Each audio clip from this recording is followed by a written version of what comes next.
Young Rodney is, like, he's very cute. He's still very young. He gets a lot of action phrases. Uh-huh.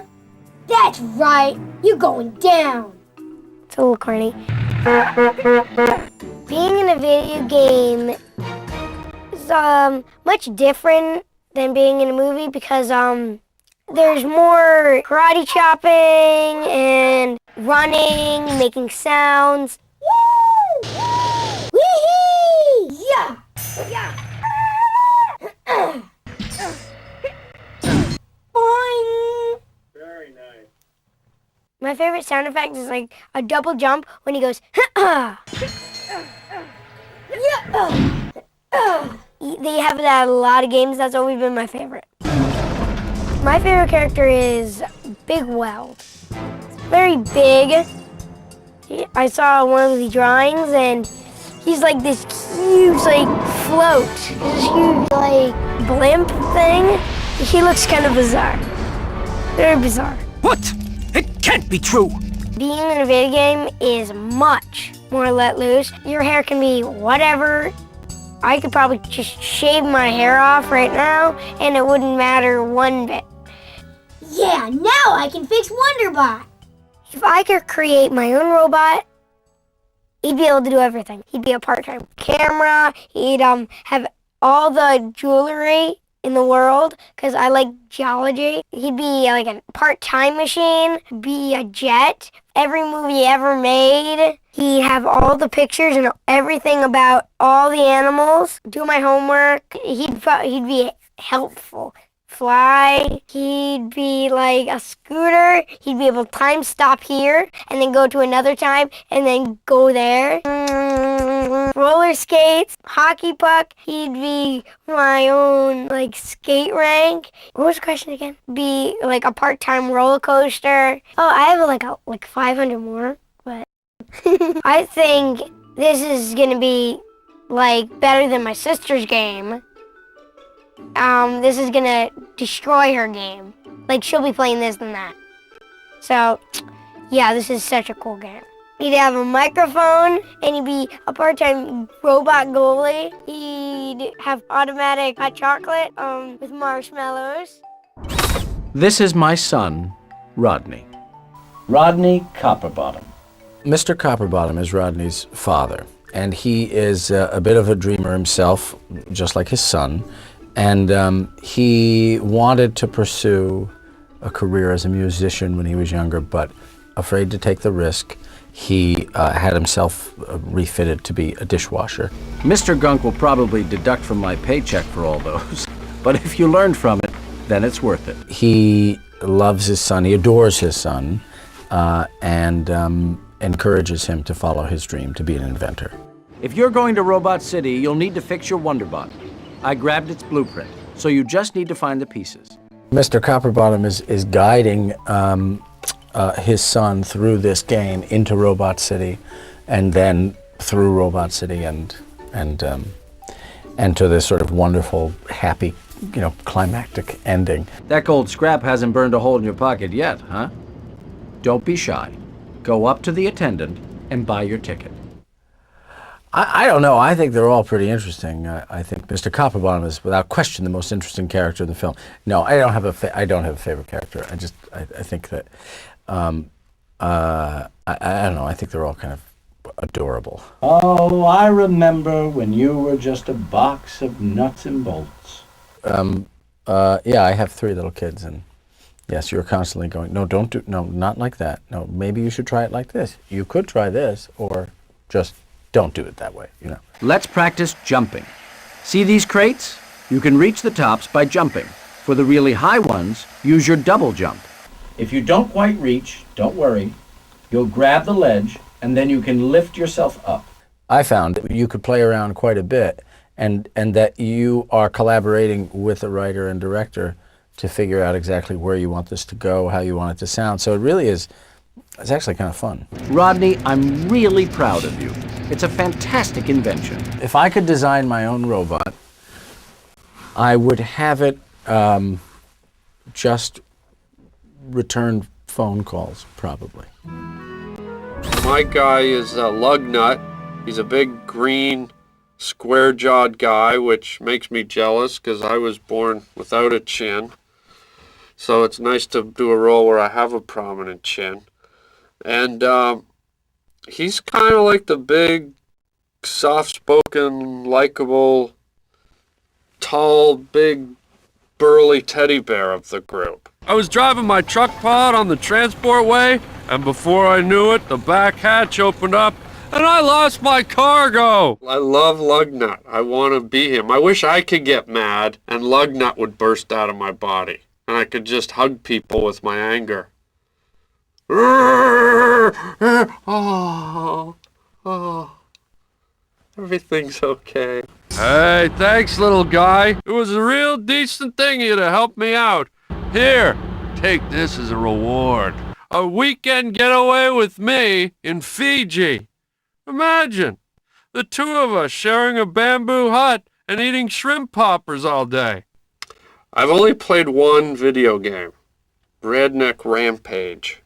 Believe it or not, that's a true story. But no, I don't. I still play solitaire on my computer. I'm not that technologically advanced to play video games, but I would like to play this one, Robots. I think it'll be fun, because it's all robot-y, and I like things when they're robot-y. Sounds like a Jamaican snack. Give me some robot-y, man. I just want to burst into a Celine Dion song. Some of the lines that I improvise, I never remember because they're improvised, so they just kind of come and go. I don't feel too good. You better stand back. Lucky I'm wearing my adult robot diaper. Oh! I think because Lugnut was big and green, I kind of improvised a bit about, don't make me angry. You wouldn't like me when I'm angry. Kind of a play on the Incredible Hulk. But the fun thing is Lugnut's so lovable and likable. The idea of him even hurting a robotic flea is ludicrous. Big guy like me really doesn't have that much to say. This is the first time I've ever done a voice for a video game, man. And I think kids are really going to respond to this in a big way. This is the type of voice where a kid's going to go, I want to play that game again. I want to press some more buttons. I want to sit in front of the TV. And that's what my voice does to kids. If I could voice a character, I'd love to do like a crazy, like maniac character. Kind of like if the Tasmanian devil could verbalize instead of just like drooling and blithering like a guy that's just been smacked in the head with a ceiling fan. If he could get words out, I'd like to be that character that's like, hey, you look like an egg roll, like actually put words in his mouth. I'd like to do that character. Like a crazy ranting freak who lives under a bridge, like my dad. I think I threw one of my gears out on that last one. I'll be back. Daddy's coming home for Christmas. Daddy's got a flapjack in the frying pan. And most of all, Daddy's gonna throw some corn on the cob right at your forehead. So watch it, kid. Talking to you. Cover your forehead. Corn on the cob, buddy. Right here. Think about it. Now go to your room and play with your Archie comics. Well, Aunt Fan is this very sort of nurturing, motherly character, but what makes her different than most motherly characters is she has this giant behind, like the biggest behind I've ever seen on an animated character. I mean, it's just massive butt.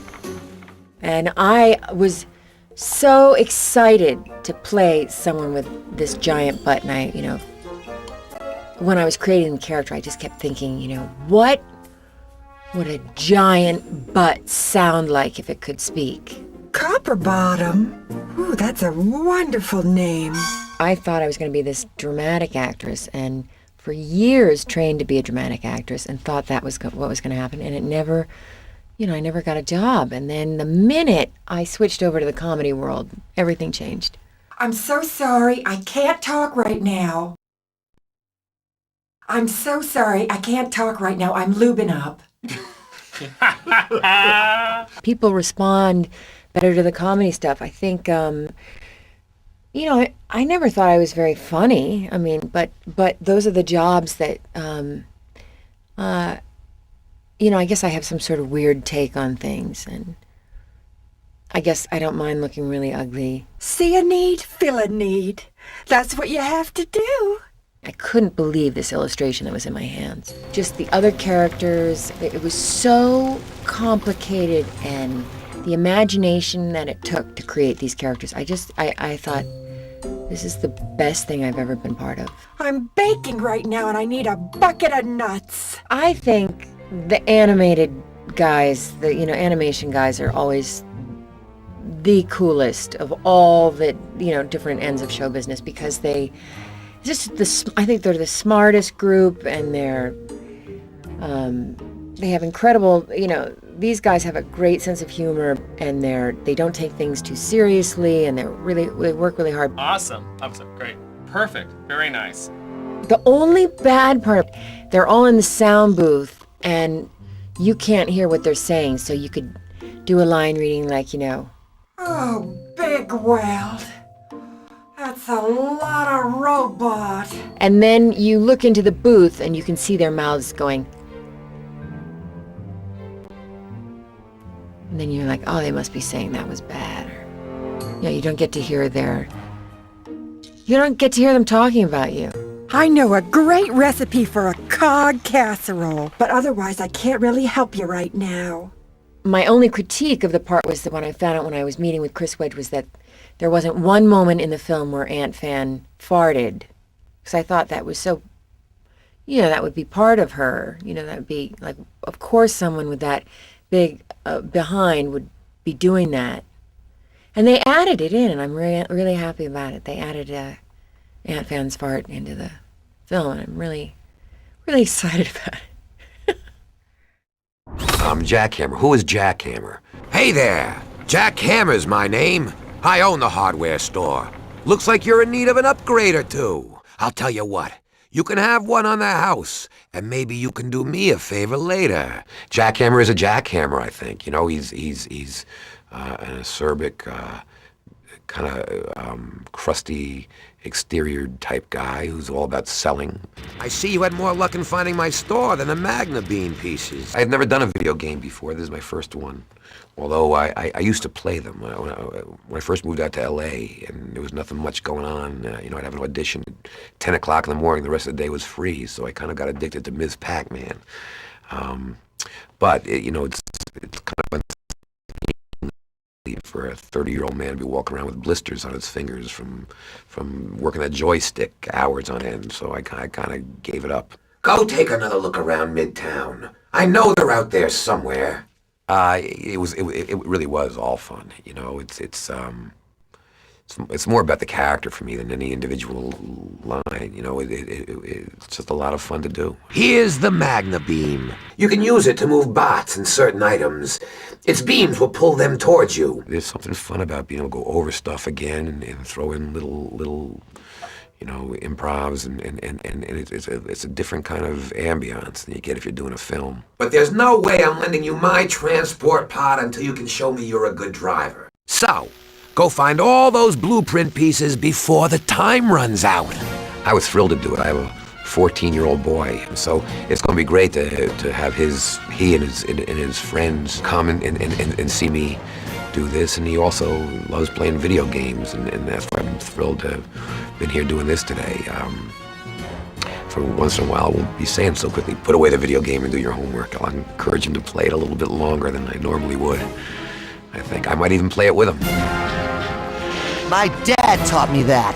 When I was in graduate school and in college, we had a mask class, which I thought was really kind of silly and counterproductive. But the one thing that was great about it, you put on these masks, and you're able to do things with your body and your voice that you would have a hard time reaching if it hadn't been for the mask. There's something about hiding behind something that really frees you up, and doing this kind of work is sort of like that. They're not watching you. There's nobody judging the way you look and the way you're moving, so it kind of frees your imagination up to use your voice in ways you probably wouldn't use it. I think the only robot that can help you is Big Weld himself. Try going to his mansion. Good luck! Cut.